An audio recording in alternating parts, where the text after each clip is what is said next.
하면서 키가 쑥쑥 자라가고 말을 잘 못하던 아이가 또 말을 하기 시작하고 인사도 귀엽게 잘하고 잘 자라가는 모습을 보면 얼마나 귀엽고 사랑스러운지 모릅니다. 그런데 우리의 믿음 신앙생활도 그렇습니다. 우리가 1년, 2년 신앙생활의 연수가 더해가면서 믿음이 쑥쑥 자라갈 때 그 모습을 보시는 하나님께서 얼마나 사랑스럽고 기뻐하시겠습니까? 이렇게 믿음이 성장하면 삶의 변화가 나타납니다. 먼저는 성품의 변화가 나타나겠죠? 우리의 성품이 점점 주님을 닮아가므로 주님의 생각, 주님의 성품을 우리가 갖게 됩니다. 그래서 완악하고 교만하고 이기적이고 악하던 마음이 점점 착해지고 온유해지고 겸손해집니다. 불의하던 성품이 의로워지고 거짓말하고 거짓으로 가득 찬 성품이 점점 성실하고 진실해집니다. 그뿐 아니라 우리 믿음이 성장하게 되어지면 하나님 마음이 점점 커지기 때문에 하나님을 사랑하는 마음이 점점 커지기 때문에 삶의 자세와 삶의 목적, 삶의 우선순위가 변하는 가치관의 변화가 일어나게 되어집니다. 그래서 하나님께서 그런 믿음의 사람을 보실 때 굉장히 기뻐하시는 거겠죠. 그러면 우리가 신년 새해를 맞이하면서 한 해 동안 어떤 삶을 살아야 될까요? 어떻게 살아갈 때 하나님께서 그런 우리의 모습을 보고 기뻐하실까요? 또 어떻게 사랑스러워 하실까요? 우리 모두가 이렇게 살아가기를 원하는데, 먼저는 먹고 살 걱정은 하지 말고 오직 하나님의 뜻대로만 살려는 마음을 가지시기 바랍니다. 한 통계에 의하면, 사람들이 걱정하는 것을 분석한 통계에 의하면 걱정하는 것의 40%는 절대 일어나지 않는 일을 가지고 근심하며 걱정한다고 합니다. 또 걱정의 30%는 이미 과거에 일어난 일들, 과거와 관련된 것들을 가지고 걱정한다고 합니다. 이미 벌어진 일입니다. 이미 지나간 일입니다. 근심한다고 걱정한다고 돌이킬 수 없는 일임에도 불구하고 그거 끄집어내서 고민하고 근심한다는 거죠. 또 12%는 건강에 관련해서 불필요한 걱정을 한다고 합니다. 또 10%는 중요하지 않은 사소한 일에 붙잡혀서 그것 때문에 밤잠을 설치며 근심 걱정한다는 거죠. 나머지 8%만이 정말 실제로 자기 일과 관련된 문제를 걱정하고 있다고 합니다. 그러니까 걱정을 사서 하는 거예요. 사서 걱정을 하는 경우가 참 많이 있다는 거죠. 그런 우리에게 주님은 마태복음 6장에서 이렇게 말씀하시죠. 우리가 먹고 살 것을 걱정하는 것은 원치 않는다고 말씀하시면서 6장 25절 이하의 말씀을 한번 보십시오. 네, 우리가 너무나 잘 알고 있는 말씀입니다. 읽지는 않겠습니다. 무슨 말입니까? 먹고 사는 것을 걱정하는 것은 이방인들, 하나님을 믿지 않는 사람들이 하는 것이라 이렇게 말씀하면서 하나님의 자녀들인 우리는 걱정하지 말아야 된다는 거죠. 무엇을요? 먹고 사는 문제를. 왜 그렇습니까? 한마디로 하나님께서 책임지시겠다는 겁니다. 어떻게 책임지실 것인가? 두 가지 예를 들었습니다. 저 공중 나는 새를 보아라.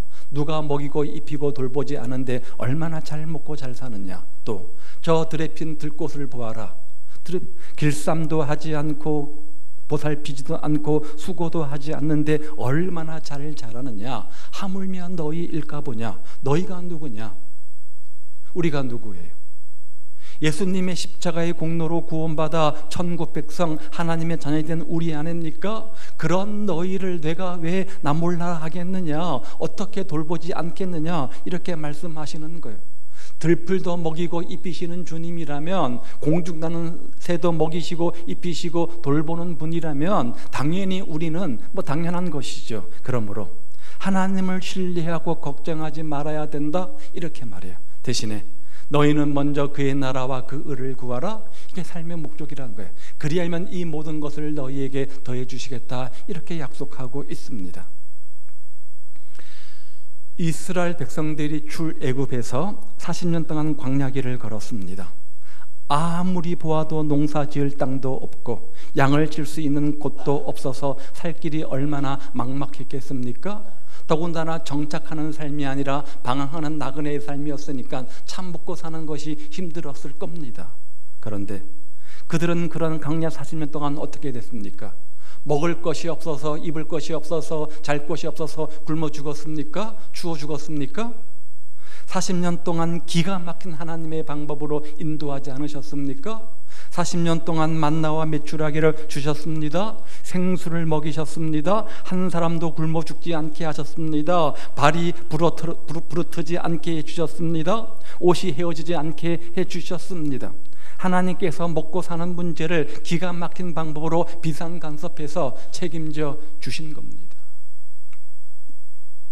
여러분 중에 혹시 너무나 큰 어려움을 당해서 마치 내 인생이, 내 삶이 광야에 들어선 것처럼 그렇게 살 길이 막막한 경우처럼 느껴지는 분들이 계십니까?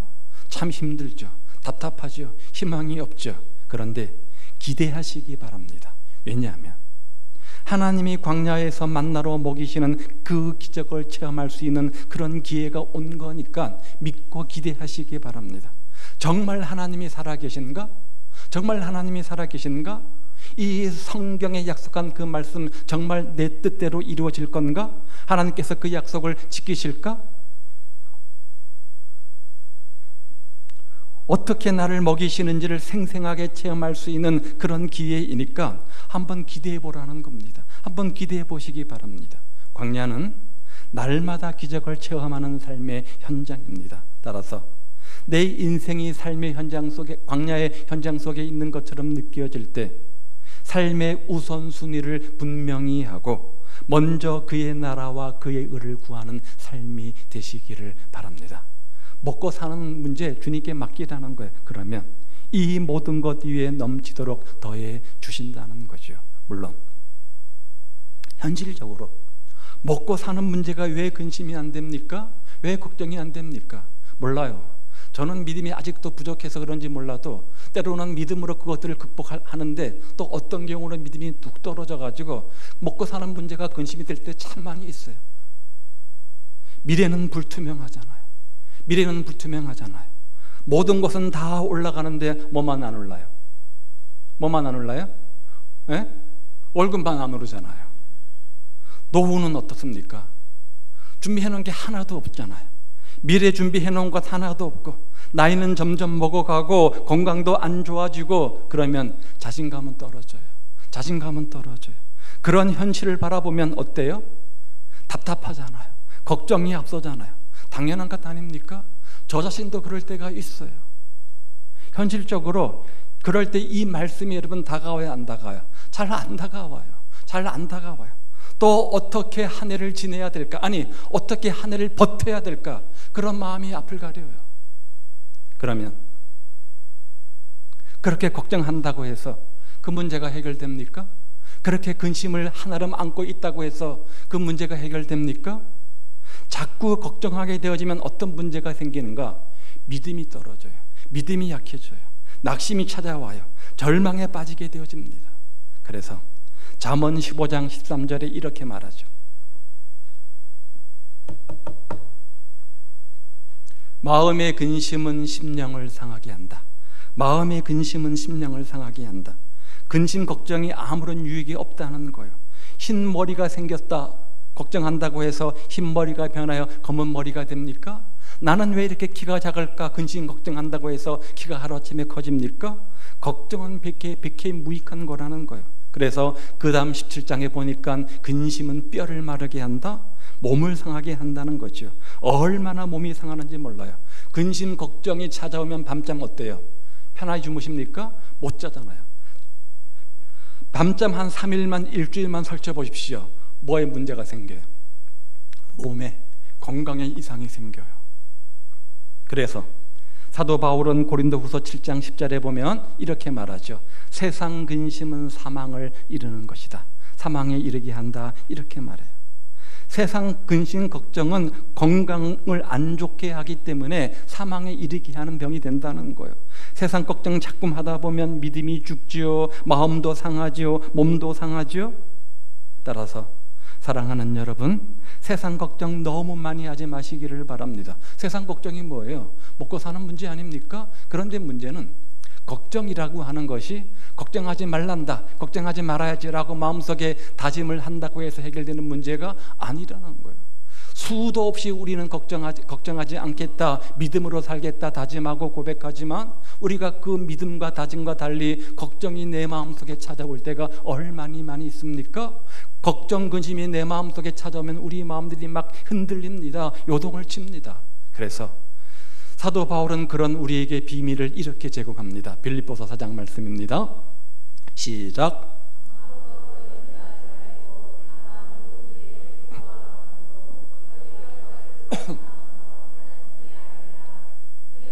모든 지각에 뛰어난 하나님의 평강이 그리스도 예수 안에서 너희 마음과 생각을 지키시리라. 아멘. 우리의 기쁨을 빼앗아가는 요소 중에 일상적인 염려가 있습니다. 다른 말로 먹고 사는 문제가 있다는 거죠. 실질적으로 내 마음속에 근심과 염려와 걱정이 자리 잡게 되어지면 점점 내 마음은 기쁨을 상실하게 되어집니다. 염려하지 말라, 이 염려가 의미하는 것은 마음이 나뉘어진다, 마음이 나뉜다, 생각이 나뉜다, 그런 뜻을 가지고 있습니다. 내 생각과 내 마음이 나뉘어지면 염려가 찾아옵니다. 아니, 내 마음속에 염려라는 것이 딱 자리 잡고 있게 되어지면 내 생각이 나뉘어집니다. 내 마음이 나뉘어지게 되어집니다. 그런데 그런 우리에게 사도 바울이 제시하는 게 뭐냐? 아무것도 염려하지 말고 그 다음에 뭐라고 되어 있어요? 모든 일에 기도와 간구로. 염려를 극복하는 비결은 나 염려하지 말아야지 이렇게 마음속으로 다짐한다고 되는 것이 아니라 그 대신에 다른 무언가를 해야 된다는 거예요.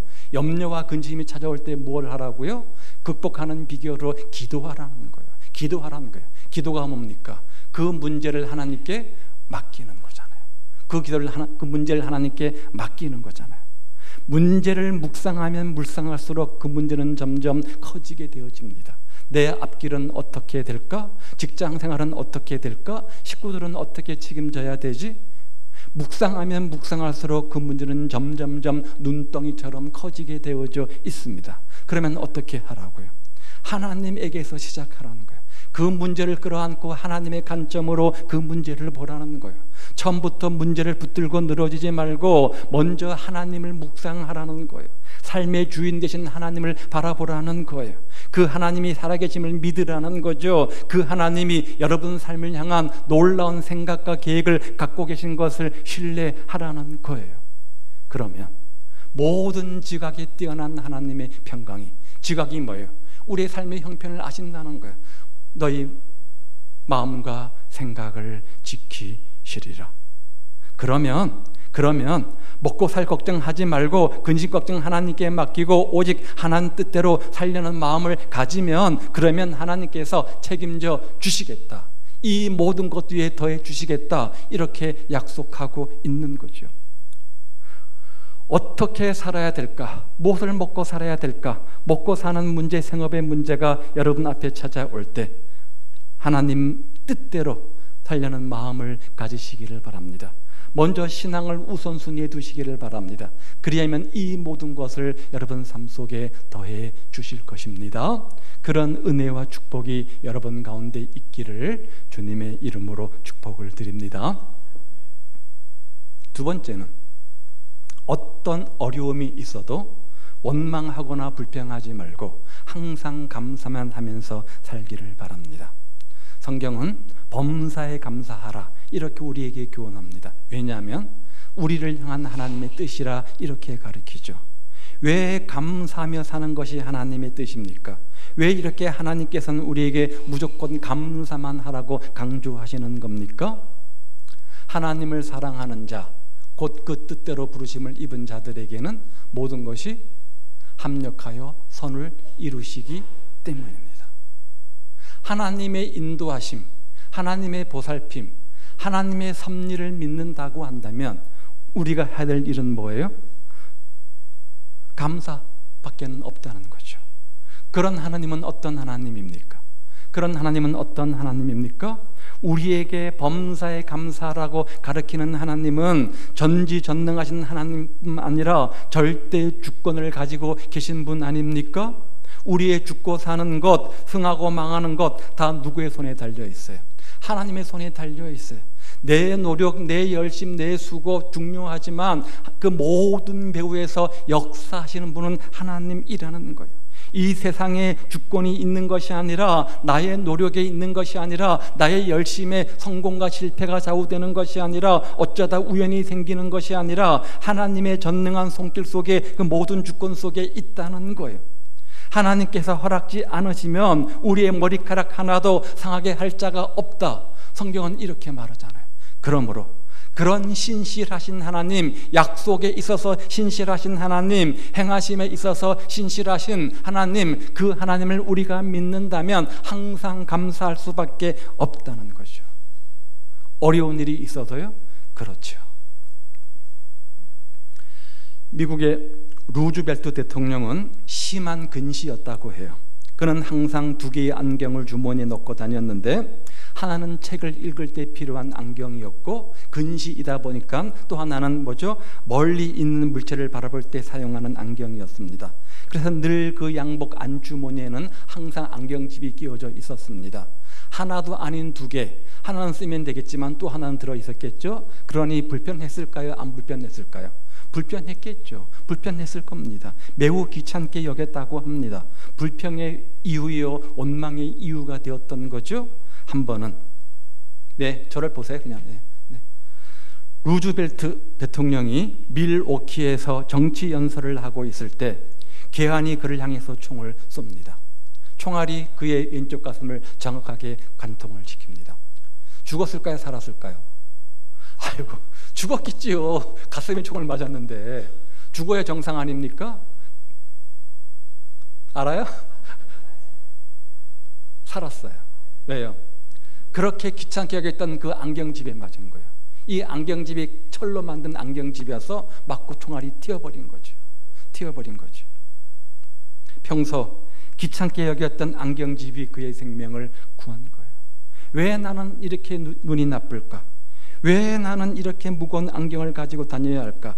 평소에 그것 때문에 불평하고 원망했지만 우리 하나님께서는 그것을 가지고 협력하여 선을 이루신 거예요. 즉, 나의 지금의 원망거리, 나의 지금의 불평거리가 변하여 감사의 이유가 되게 하신 거죠. 성경에서도 이런 예를 찾아볼 수 있습니다. 만사의 형통의 대명사가 누구예요? 요셉 아닙니까? 요셉은 굉장히 믿음이 좋은 사람이었습니다. 그런데 억울한 인생을 살았잖아요. 형들에 의해서 잘못도 없는데 애굽의 노예로 팔려가서 노예 생활을 했습니다. 또 뭐죠? 이간질로 말미암아서 또 죄수의 몸으로 있었습니다. 그런데 그 와중에 성경 어디를 보아도 그런 순간 이 요셉이 원망하거나 불평한 대목이 없습니다. 그래서 마침내 그 인생이 형통한 인생이 되고 애굽의 총리가 될 수 있었던 거죠. 또 한 사람 예를 들자면 욥을 이야기할 수 있습니다. 고난의 대명사는 욥이잖아요. 그렇죠? 고난과 시험 당할 때 얼마나 욥이 어려웠겠습니까? 그런데 욥은 원망하지 않았습니다. 불평하지 않았습니다. 오히려 우리가 잘 아는 욥기 23장 말씀에 보면 나의 달려가는 길을 오직 그가 아시나니 그가 나를 단련하신 후에는 내가 정금같이 나오리라, 이런 믿음의 고백을 드립니다. 그랬더니 하나님께서 그런 욥을 귀하게 쓰셔서 갑절의 축복을 주지 않으셨습니까? 여러분도 욥과 같이 요셉 같은 고난과 시험이 올 때 무조건 감사만 하셔서 욥보다 요셉보다 더 위대한 믿음의 사람들 되시기를 주님의 이름으로 축복을 드립니다. 감사만 한다면 하나님이 영광 받으실 뿐만 아니라 그 고난 이길 수 있는 힘도 생기게 해 주시는 거예요. 이스라엘 백성들이 광야에 있을 때 항상 믿고 감사했다면 40년 뺑뺑이가 아니라 한 달이면 아마 가나안 땅으로 들어갔을 겁니다. 그런데 감사를 잃어버렸으니까 어떻게 됐습니까? 40년 광야 생활을 하지 않았습니까? 그러면 왜 감사를 잃어버리게 된 겁니까? 그 이유가 무엇입니까? 문제 앞에서 하나님을 바라보고 하나님의 인도하심과 섭리를 믿고 감사해야 되는데 자꾸만 주님 바라보는 것을 잃어버리고 세상과 사람과 조건을 바라보다 보면은 어떻게 됩니까? 감사를 상실하게 되는 거죠. 무엇이든지 반복하다 보면 그것은 습관이 되고 그 습관은 그 사람의 인생을 바꾸게 되어집니다. 그러므로 좋은 습관을 갖는 것이 굉장히 중요한 것입니다. 이런 말이 있죠. 생각을 바꾸면 행동이 바뀌고 행동이 바꾸면 습관이 바뀌고 좋은 습관은 인생을 바꾸게 되어집니다. 좋은 습관을 가지면 인생이 바뀌게 되어진다는 거죠. 그래서 아리스토텔레스는 이렇게 말을 했어요. 사람은 반복적으로 행하는 것에 따라서 판명된 존재다. 반복적으로 행하는 것을 우리는 습관이라고 말합니다. 습관에 따라서 그 사람을 우리가 판가름하고 판단하고 평가를 한다는 거죠. 한번 예를 들어 볼게요. 어쩌다 보면 한번 예배 시간에 늦을 수 있겠죠. 그런데 그 예배 시간에 늦는 것이 한 번이 아니라 2번이고 10번이고 20번이 되면 그것은 뭡니까? 습관이 되는 겁니다. 그러면 그런 습관을 가진 그 사람을 우리는 어떻게 평가합니까?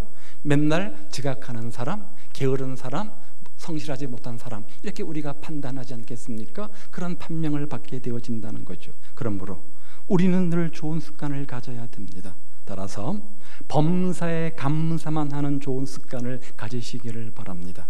우리가 항상 범사에 감사하는 좋은 습관을 가지면 그런 우리를 하나님께서 얼마나 기뻐하시겠습니까? 또한 우리에게는 기쁨이 되는 거고 행복해지는 비결이 되어지는 거죠. 늘 감사하는 사람에게는 감사할 일이 점점 넘치게 하는 것이 하나님의 법칙입니다. 반대로 늘 원망과 불평하는 사람에게는 그 원망 불평처럼 늘 원망과 불평거리를 더 많이 만들어주는 것이 하나님의 법칙 아닙니까? 따라서 우리가 원하는 대로 되지 않는다고 할지라도 혹 우리가 인생을 살면서 실패한다고 할지라도 원망 불평하지 마시기를 바랍니다. 실패는 성공에 이르는 또 다른 징검다리가 되기 때문입니다. 한 해를 살다 보면 잘 될 때도 있을 것이고 그렇지 못할 때도 있을 겁니다. 내 생각과 내 계획과 뜻대로 일이 풀어질 때도 있을 것이고 그렇지 못할 때도 있을 겁니다. 그럴 때 이루어 주시면 감사, 이루어주지 않는다고 할지라도 하나님의 섭리를 믿고 더 좋은 것을 주실 것을 믿고 감사하는 삶이 되시기를 주님의 이름으로 축복을 드립니다. 그렇게 감사하시면 여러분 삶 속에 더 큰 감사거리를 하나님께서 만들어 주실 겁니다. 세 번째는 항상 기뻐하며 찬송하면서 사시기를 바랍니다. 이러한 삶을 하나님은 기뻐하시고 이러한 삶을 통해서 하나님은 영광 받으십니다. 뿐만 아니라 그렇게 살 때 우리에게 축복이 되는데 잠언 15장 13절 말씀을 한번 봅니다. 마음의 즐거움은 뭐라고요? 얼굴을 빛나게 한다. 마음이 기쁘고 즐거움이 넘치면 엔돌핀이 나와서 우리 얼굴에서 빛이 나고 건강해지고 기분도 좋아지고 머리도 맑아지고 얼마나 몸이 좋아지는지 모릅니다.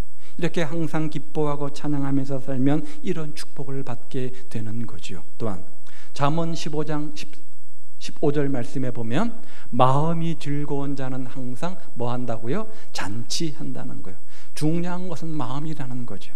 너무 가난해서 라면만 먹으면서도 온 가족이 함께 기뻐하고 시끌벅적 웃음소리가 나면 즐거우면 그 가정은 기쁨의 가정이고 그 가정은 천국인 거예요. 그들의 인생은 뭐하는 인생입니까? 잔치하는 인생이라는 거예요. 그래서 사도 바울은 기뻐하되 항상 기뻐하라. 어디에서? 주 안에서 이렇게 말합니다. 사도 바울이 주 안에서 항상 기뻐하라, 나도 기뻐하니 너희도 기뻐하라, 이렇게 빌립보서를 쓸 때는 그의 삶의 처지는 감옥에 있는 사형수였습니다. 언제 죽을지 모르는 절박한 상황 속에서 나는 기쁘다, 너희도 이 기쁨의 비밀을 배우기 원한다, 이렇게 말했습니다. 어떻게 그럴 수 있을까요? 그것은 소망 때문입니다. 천국의 소망, 영생의 소망이 있기 때문에, 주님 주실 상급의 소망이 있기 때문에 그렇게 기뻐할 수 있다고 말하면서 사도 바울은 소망 중에 우리에게 즐거워하라 이렇게 권면하고 있는 거지요. 사랑하는 여러분, 심령이 외롭고 마음이 답답하고 걱정이 생기고 마음이 불안하고 괴로울 때 여러분 좋아하는 찬양을 계속해서 불러보시기를 바랍니다. 찬양 속에 힘이 있습니다. 찬송 중에 능력이 있습니다. 찬양이 은혜가 있습니다. 부르다 보면 가슴이 뜨거워지고요, 눈물이 나고 성령의 임재를 체험하게 되어집니다. 하나님의 치유와 회복을 경험하게 되어집니다. 마귀도 떠나가게 되어지고 능력이 나타나게 되어집니다. 응답이 나타나게 되어집니다. 찬양은 곡조 있는 기도 아닙니까? 금년 한 해에는 항상 기뻐하며 항상 찬양하며 살아가는 여러분 되시기를 우리 주님의 이름으로 축복을 드립니다.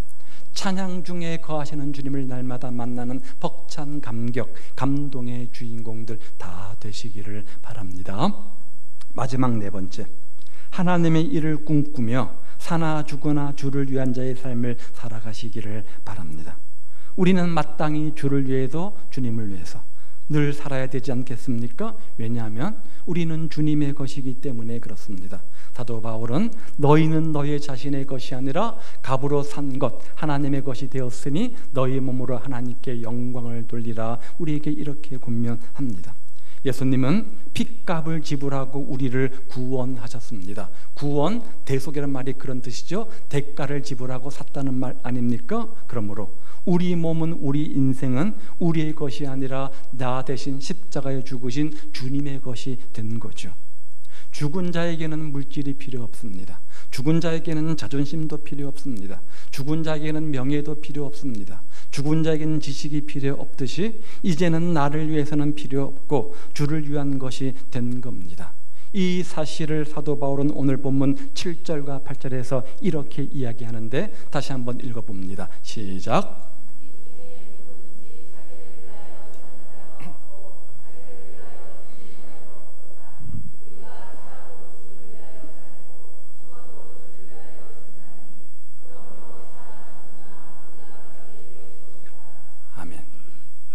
한 30년 전 제가 처음 사역을 시작하면서 함께 사역을 시작하는 몇몇 동역자들과 함께 저 여수에 있는 예양원에서 우리의 사역을 시작하면서 마음속에 다짐하며 고백한 그런 선언문이 있습니다. 저희는 그것을 사망 확인서라는 이름으로 붙였는데요, 그 자리에 제 집사람, 제 사모도 함께 했는데요, 한번 볼까요? 한번 같이 한번 읽어보도록 하겠습니다. 이제 내가 사는 것은 주의 강건함을 받아 사는 것이며 죽은 자에게는 돈이 필요 없듯이 나를 위한 돈은 필요 없고 죽은 자에게는 명예가 필요 없듯이 나를 위한 명예는 필요하지 않고 죽은 자에게는 학문이 필요 없듯이 나를 위한 학문은 필요 않다. 언제 어디서나 설사 나의 삶 속에서 무수한 고난이 닥쳐온다 할지라도 오직 한 길 한 뜻 주님의 지상명령 성취를 위해 나의 단 하나뿐인 생명과 젊음을 바칠 것을 엄숙히 선언한다. 나의 삶은 전적으로 이미 죽어버린 자의 삶임을 다시 한번 엄숙히 고백한다. 오늘 이 고백이 여러분의 고백 되기를 바랍니다. 오늘 사도 바울의 로마서 14장 7절과 8절 말씀이 여러분 마음속에 고백되기를 주님의 이름으로 축복을 드립니다. 어떻게 사는 것이 주를 위한 자의 삶입니까? 내 삶의 목표가 이제는 내가 아닌 주님이 되는 겁니다. 내 삶의 주인이 내가 아닌 주님이 되는 겁니다. 내 삶의 우선순위가 주님을 높이고 주님을 드러내는 것이 되는 겁니다. 인생을 통해서 순간순간 많은 선택과 판단과 결정을 할 텐데 그 순간순간에 나의 생각이 아닌, 나의 방법이 아닌 하나님의 뜻을 따라서 결정하는 겁니다. 그런 선택의 기로 앞에서 하나님이 원하신 대로 결정하는 겁니다. 하나님께 초점을 맞추는 겁니다. 이것이 하나님 중심의 삶이요 주를 위한 삶이라 이렇게 말합니다. 그러면 왜 우리가 이런 삶을 살아야 됩니까? 오늘 사도 바울은 말합니다. 우리가 주님의 것이다. 우리가 주님의 것이기 때문이라는 거예요. 내 시간도 주님의 것입니다. 내 물질도 주님의 것입니다. 내 건강도 주님의 것입니다. 내 재능도 주님의 것입니다. 내 생명도 모든 것이 다 주님의 것이기 때문에 사나 죽으나 주를 위한 자의 삶을 살아야 된다는 거예요. 따라서 우리는 살아도 주를 위해 살고 죽어도 주를 위해 살아야 됩니다. 주님의 것이니까 그런 삶을 살아가시기를 바랍니다. 사나 죽으나 주를 위한 자의 삶, 하나님께 영광되는 자의 삶이 되시기를 바랍니다. 그러면 그럴 때 우리 인생을 주님께서 어떻게 해 주실까? 마가복음 10장은 이렇게 말하죠. 예수께서 이르시되 내가 진실로 너에게 이르노니 나와 복음을 위하여 집이나 형제나 자매나 어머니나 아버지나 자식이나 전토를 벌인 자는 누구를요? 복음을 위해서 희생한 사람, 먼저 그의 나라와 그를 구한 사람, 사나 죽거나 주를 위한 자의 삶은 삶, 내 삶의 목표가 내 인생의 주인이 주님 되었던 삶, 그런 사람들에게는 지금 현재에 있어서 집과 형제와 자매와 어머니와 자식과 전토를 몇 배나? 100배나 받게 해 주실 것이고, 받게도 받지만 내세의 영생을 받지 못할 자가 한 사람도 없을 것이다. 주를 위해서 사는 것, 복음 위해서 사는 것, 이거 믿지는 장사 아니라는 거죠. 희생 아니라는 거죠. 손해 아니라는 거죠. 가장 남는 장사라는 겁니다. 가장 축복받는 비결이라는 겁니다. 천국에서 영생 복락 누리고 멸류관 받는 것뿐만 아니라 그런 사람에게서는 이 땅에서 생업의 100배의 축복을 주시겠다, 이렇게 약속하고 있습니다. 그렇다면 여러분, 지금까지 여러분은 무엇을 위한 삶을 살았습니까? 정말 사나 죽으나 주를 위한 자 삶, 하나님께 영광 돌린 자의 삶이셨습니까? 우리가 얼마나 말은 그렇게 고백합니까? 내 인생의 주인은 주님이라고, 모든 것 주님께 맡겼다고 수도 없이 고백은 하지만 정작 그렇지 못한 삶을 살 때가 얼마나 많이 있어요. 세상을 위한 자의 삶, 물질을 위한 자의 삶, 나 자신을 위해서 이 세상을 살 때가 얼마나 많이 있었어요. 그래서 어쩌면 우리가 이런 축복의 주인공이 되지 못한 것도 있을 수 있다고 생각이 듭니다. 새해는 우리 모두가 사나 죽으나 주를 위한 자의 삶이 되시기를 바랍니다. 먼저 그의 나라와 그 의를 구하는 자의 삶이 되시기를 바랍니다. 주님의 생각, 주님의 뜻, 주님의 방법이 내 삶의 우선순위가 되기를 원합니다. 주님 뜻대로 판단하며 결정하는 삶이 되시기를 바랍니다. 하나님께 초점을 두시기를 바랍니다. 하나님께 영광 돌리는 자의 삶이 되시기를 바랍니다. 그러면 하나님께서 그런 인생 책임져 주시고 100배의 축복도 허락해 주실 겁니다. 우리 주님이 재림하실 때 주님이 가장 기뻐하실 사람은 어떤 사람일까요? 열심히 복음 증거하면서 주의 일을 힘쓰고 있는 그 사람이 주님 맞이할 때 가장 큰 기쁨의 주인공 아니겠습니까? 오늘 주신 이 말씀을 마음속에 새기고 여러분 모두가 실천하셔서 금년 2020년 한 해에는 꼭 이 말씀대로 살아가시기를 주의 이름으로 축복을 드립니다. 먹고 사는 문제가 우리 앞에 놓여 있습니다. 그것들에 초월하고 자유한 인생들은 많지 않다고 생각이 듭니다. 그런 먹는 문제, 사는 문제가 내 앞에 근심 걱정으로 찾아올 때 하나님 뜻을 찾고 하나님 뜻대로 살려는 몸부림이 여러분 가운데 있기를 바랍니다. 그렇게 먼저 그의 나라와 그 의를 구하십시오. 그리하면 이 모든 것을 여러분 삶 속에 더해 주실 겁니다. 원망이 찾아올 때도 있겠죠. 불평이 찾아올 때도 있죠. 내 뜻대로 되지 않아서 힘들고 낭만과 실패 속에, 좌절 속에 있을 때도 있겠죠. 항상 기뻐하시기 바랍니다. 찬송하시기 바랍니다. 범사에 감사하시기를 바랍니다. 그러려면 하나님의 섭리를 믿어야 됩니다. 하나님께서 인도하심을 믿어야 됩니다. 합력하여 선을 이루실 것을 믿고 감사의 주인공들 되시기를 바랍니다. 그리하면 더 큰 감사거리를, 더 큰 간증 은혜거리를 여러분 삶의 현장 속에 주실 것입니다. 그래서 남들이 말하는 예수님이 아니라 내 삶의 현장 속에 만난 예수님, 내 삶의 기도에 응답하신 주님을 만나는 삶이 있기를 주의 이름으로 축복을 드립니다. 하나님의 일을 꿈꾸며 사나 죽으나 주를 위한 자의 삶이 되십시오.